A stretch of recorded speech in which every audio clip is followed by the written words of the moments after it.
এর লাগি হুজুর আকরাম সাল্লাল্লাহু আলাইহি ওয়াসাল্লাম কইছেন যে আসল ইবাদত নওজওয়ান সাবআতুন যুযিল্লুহুমুল্লাহ ইয়াওমা লা যিল্লা ইল্লা যিল্লুহু,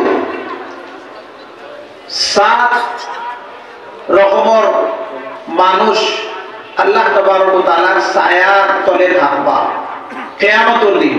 যে সময়ে কোন মানুষ যেহেতু রোজ হইব, কোন মানুষ বরদাস্ত করতে পারবো না, কিন্তু আল্লাহ তাবারক ওয়া তাআলা নিজের ছায়ার ভিতরে এরকম মানুষের রাখবো। সাত রকমের মানুষের ভিতরে এখানে আছে শাবুন নাশা ফি ইবাদাতিল্লাহ, ও নওজওয়ান যুবক যে তার লালন পালন, তার জীবন যাপন যে আল্লাহ তাবারক ওয়া তাআলার ইবাদতের ভিতরে করছে। মুহতারাম বুজুর্গ দোস্ত, এর লাগি হুজুর আকরাম সাল্লাল্লাহু আলাইহি ওয়াসাল্লাম অন্য হাদিসে কইছেন যে আল্লাহ তাবারক ওয়া তাআলা যে সময় মাহশর সারা মানুষরে ডাকবা আর সারা মানুষের সারা ফাইলগুলা থাকবো, আমরা কিতাব পড়ছি না, ওই সময় আল্লাহ তাবারক ওয়া তাআলা জিজ্ঞাসা করবা ওয়া আন শাবাবিহি ফিমা আফনা, বাবা আমি তো তোমারে নওজওয়ানি দিছিলাম। নওজওয়ান যে সময় মানুষ থাকে, কোনো বেমার নাই, কোনো রোগ নাই, ব্লাড প্রেশার নাই, সুগার নাই, টেনশন নাই, হাইপারটেনশন নাই, হার্টের যে বেমার এগুলো নাই, সব কিছু ঠিক আছে, সেহতমন্দ। আর এক সেহতমন্দ মানুষ নামাজ ভালো করে পড়তে পারো। মানুষ যে সময় বুড়াকি বয়স যায়গি, বহুত মজবুরির হালত মসজিদে যায়, বহুত মজবুরি কষ্ট করিয়া রুকু সাজদা করে।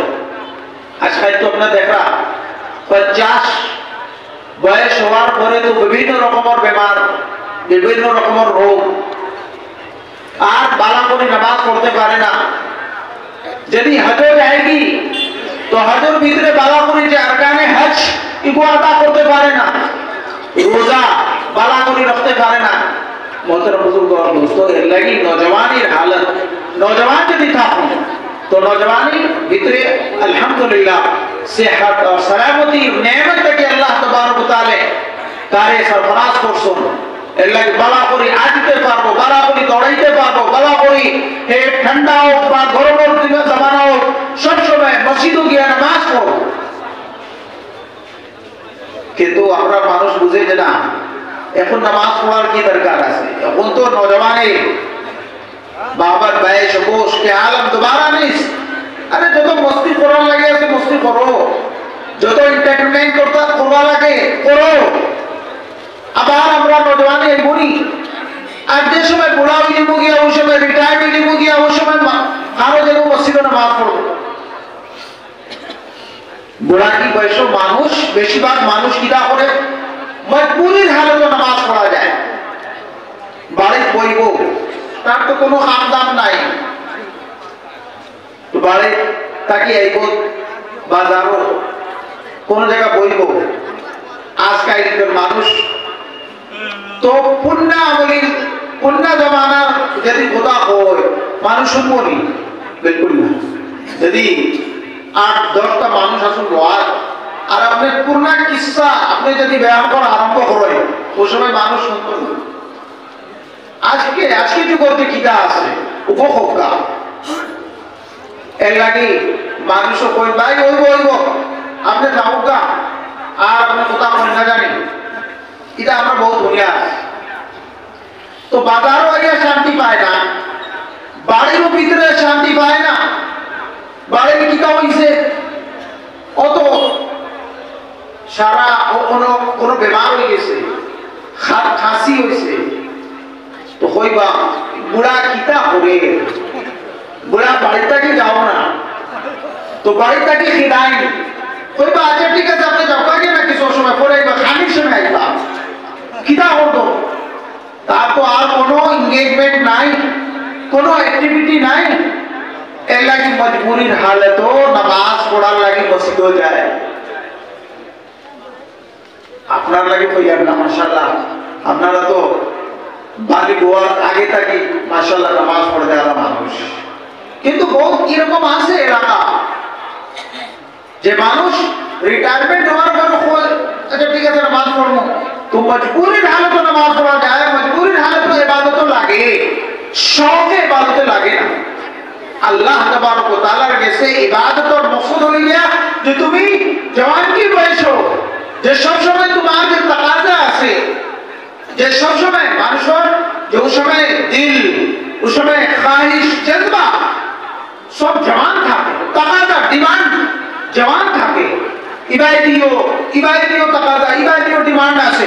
কিন্তু সারা ডিমান্ড রে সারিয়া একমাত্র আল্লাহ তাবারক ওয়া তাআলার আওয়াজ শুনিয়া হে মসজিদে যা, আল্লাহ তাবারক ওয়া তাআলার আওয়াজ শুনিয়া হে রোজা রাখে, আল্লাহ তাবারক ওয়া তাআলার যে হুকুম শুনিয়া হে হজ করার লাগি যা। তাকাজা আছে বলে বলে হে তো লন্ডন যাইতো, প্যারিসে যাইতো, বিভিন্ন রকমের পার্ক, বিভিন্ন রকমের আজকের যে 5 স্টার হোটেল ওটা রাত কাটাইতো, এক এক রাত 10,000 50,000 1 লক্ষ টাকা খরচ করতো, কিন্তু সব ছাড়িয়া কোনো মসজিদও আনে। তো জওয়ানির যে ইবাদত এগুলো বহুত বড় ফজিলত। ঠিক এরকম ফুকাহায়ে কেরাম লেখছেন যে এক মানুষ আছে তার বাজারও দোকান আছে, আর এক মানুষ আছে যে মসজিদের ভিতরে গোয়াত আছে, তার তো আর কোনো কাম কাজ নাই, মসজিদে বইয়া এমনি পড়ে নামাজ ওর আজান ওর ফির আবার নামাজ পড়ো। কিন্তু এক মানুষ যে ব্যবসা বাণিজ্য করে, দোকান আছে, তার বিজনেস আছে, বা কোনো মানুষ ঠেলা লইয়া এদিক সেদিক যাবি, বাজারও গাঁওয়ে গলিয়ে গলিয়ে আটিয়া কোনো জিনিস হে বেচা লাগছে, কিন্তু যে সময় আজানের শব্দ ওনারা পট করি হে বন্ধ করিয়া মসজিদে যান। ফুকাহায়ে কেরাম লেখরা যে তার সওয়াব এই মানুষ যে মসজিদে বইছে আর বইয়া বইয়া এক বইয়া ফিরাবার মসজিদের ভিতরে থাকিয়া কোন নামাজের ইন্তজার করে, এই মানুষটা কি বেশি সওয়াব তার কিনা লাগে, তার তাকাজা বেশি, তার ডিমান্ড বেশি। কিন্তু দেখেন যদি 5 মিনিট লাগে আমি যাই, আমার কত কাস্টমার আইব, কত গ্রাহক আইব, তারা ফিরে দিব গিয়া, আমি তো এই 5 মিনিটের ভিতরে 10 মিনিটের ভিতরে আমি তো কত ব্যবসা বাণিজ্য করতাম, কত ফায়দা হাসিল করতাম। কিন্তু সারা ছাড়িয়া একমাত্র খালিস নিয়তে আল্লাহ তাবারক ওয়া তাআলার দরবারে যাবি, আল্লাহ তাবারক ওয়া তাআলার ইবাদত লাগি যায়। এর লাগি ফুকাহায়ে কেরাম বলেন যে তার সওয়াব আল্লাহ তাবারক ওয়া তাআলার কাছে বেশি। এর লাগি ফুকাহায়ে শাকুর নশা ফি ইবাদাতিল্লাহ।